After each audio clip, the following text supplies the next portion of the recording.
అవని వల్ల ఈవెంట్ అయిపోయిన వెంటనే బయటికి వచ్చేస్తూ ఉంటారు. ఇక ఆరాధ్య అయితే అక్షయ్ దగ్గరికెళ్ళి నాన్న అనైతే వెళ్తూ ఉంటుంది. అలా నాన్న అని దగ్గరికి ఆరాధ్య అయితే అక్షయ్ దగ్గరికైతే వెళ్తూ ఉంటుంది. అలా వెళ్ళగానే నాన్న థ్యాంక్స్ నాన్న నా కోసం నువ్వు ఈ ఫంక్షన్‌కి వచ్చినందుకు అని అయితే అంటూ ఉంటుంది. అలా అనగానే ఆరాధ్యతో అయితే అక్షయ్ నీ కోసం నేను ఏదైనా చేస్తానమ్మా అని చెప్పేసి అయితే అంటూ ఉంటాడు. అలా అనగానే ఆరాధ్య రా ఇటు అని చెప్పేసి రాజేంద్ర ప్రసాద్ అయితే ఇంటికి వెళ్ళడానికి పిలుస్తూ ఉంటాడు ఆరాధ్యని. అలా పిలగానే ఆరాధ్య అయితే వాళ్ళ తాతయ్యతో లేదు తాతయ్య ఈరోజు నేను నాన్న దగ్గరే ఉంటాను అని చెప్పేసి అంటూ ఉంటుంది. ఆ మాటలకి అవని షాక్ అవుతూ ఉంటుంది.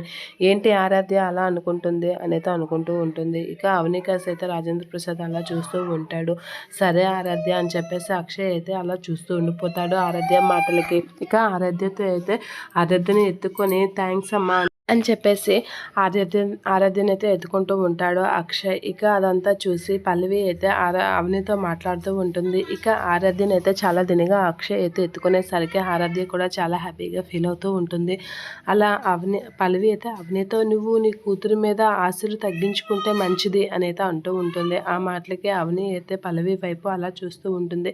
ఇక రాజేంద్ర ప్రసాద్ కూడా పల్లవి వైపు అలా చూస్తూ ఉంటారు. ఇక వాళ్ళిద్దరూ ఆరాధ్య అక్షయ్ చాలా ఆప్యాయంగా ఉండడం చూసి అవని అయితే అలా చూస్తూ అక్కడి నుంచి అయితే వెళ్ళిపోతూ ఉంటుంది. అక్కడి నుంచి ఏం చేయలేక వెళ్ళిపోతున్న అవనిని చూసి రాజేంద్ర ప్రసాద్ అయితే చాలా ఫీల్ అవుతూ ఉంటాడు. ఇప్పుడు ఆ కోడలు బాధపడుతున్నట్లుగా ఉంది, ఏం చేయాలో అర్థం కావడం లేదు అని రాజేంద్ర ప్రసాద్ అనుకుంటూ ఉంటాడు. ఇక అవని అయితే ఆరాధ్య గురించి ఆలోచిస్తూ ఉంటుంది.